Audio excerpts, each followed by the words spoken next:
Malaysia building construction কাজের video দেখুন। যারা মালয়েশিয়ায় বিল্ডিংয়ের কাজে আসতে চান, এই কাজে কিন্তু অনেক পরিশ্রম। সকাল 8টা থেকে শুরু করে দিনভর রোদের ভিতরে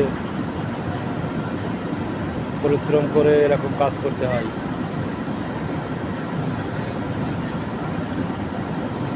সকাল 8টা থেকে শুরু করে সন্ধ্যে 7টা, আবার টাইম থাকলে 10টা 12টা পর্যন্ত কাজ করা লাগে।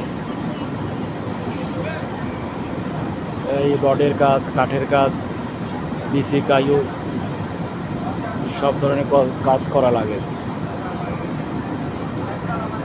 যারা খুব পরিশ্রম করতে পারেন তারা মালয়েশিয়ায় কনস্ট্রাকশন বিষয়ে আসবেন, কাজ করবেন।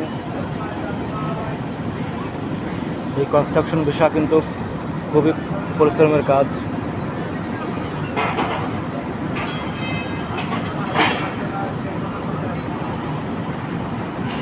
মালয়েশিয়া অন্য অন্য কাজের তুলনায় এই কাজে কিন্তু অনেক পরিশ্রম হয়।